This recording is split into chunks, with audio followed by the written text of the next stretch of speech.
Hello, আসসালামু আলাইকুম। কেমন আছেন সবাই? আশা করি সবাই খুব ভালো আছেন।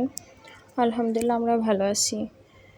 তো আমি দুপুরে কি রান্না করলাম সেটা আজকে আপনাদের সাথে শেয়ার করব। দেখতে থাকুন পুরো ভিডিওতে। আজকে আমি রান্না করলাম আমাদের গরিব মধ্যবিত্তদের জাতীয় মাছ পাঙ্গাস।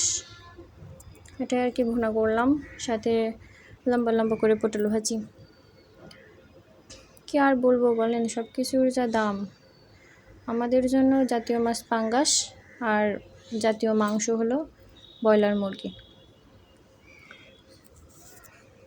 তো যাই হোক, তো আমি সব কিছু রেডি করে নিয়েছি রান্না করার জন্য। এখানে পটলটাও কেটে রাখছি আর মশলাটাও বেটে রাখছি। আসলে পাঙ্গাস মাছটা একটু বেশি খাওয়া হয়, কারণ আমি আগের ভিডিওতেও বলছি পাঙ্গাস মাছটা আমার অনেক প্রিয়। শুধু আমারই না, আমাদের ফ্যামিলির সবারই অনেক পছন্দের।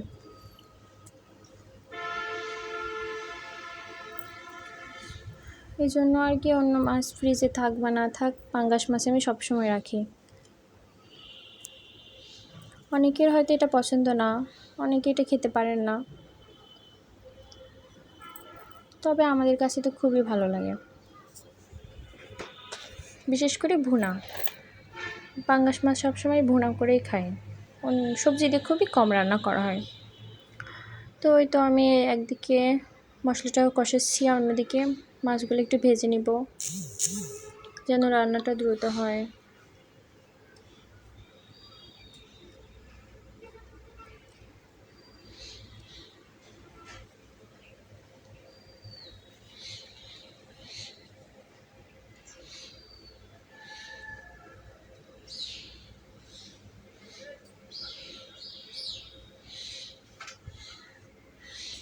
তো আমার মাছগুলো ভাজা শেষ, আমি উঠিয়ে রাখছি।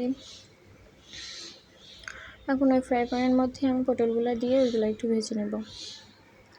আর লম্বা লম্বা পটল ভাজি করলে বেশ গরম ভাতের সঙ্গে খেতে ভালোই লাগে। গোল গোল করে খুবই কম ভাজি করা হয়, আমি লম্বা করেই বেশি ভাজি করি। তো আমার পটলটাও ভাজি করা হচ্ছে।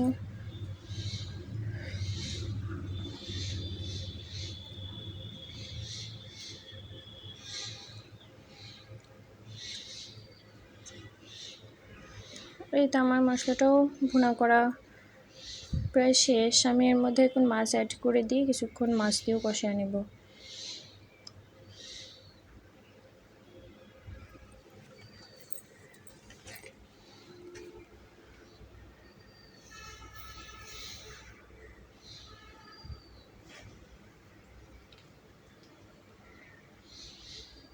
যে আমি মাছগুলোও দিয়ে দিলাম একবারে। মাছগুলো দিয়ে কিছুক্ষণ হালকা করে কষিয়ে তারপরে পানি দিয়ে দিব।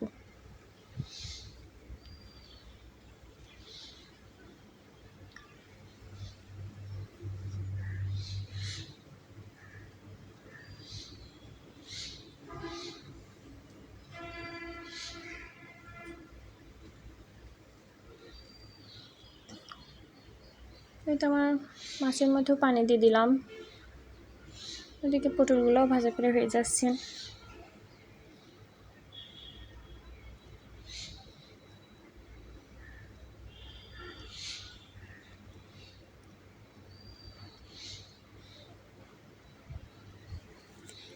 আমি নামানোর 5-10 মিনিট আগে ভাজা জিরা গরম মশলার গুঁড়া দিয়ে দিলাম মাছের মধ্যে, দিয়ে আরও কিছুক্ষণ জাল করে আর একটু ঝোলটা শুকিয়ে তারপরে নামিয়ে ফেলবো।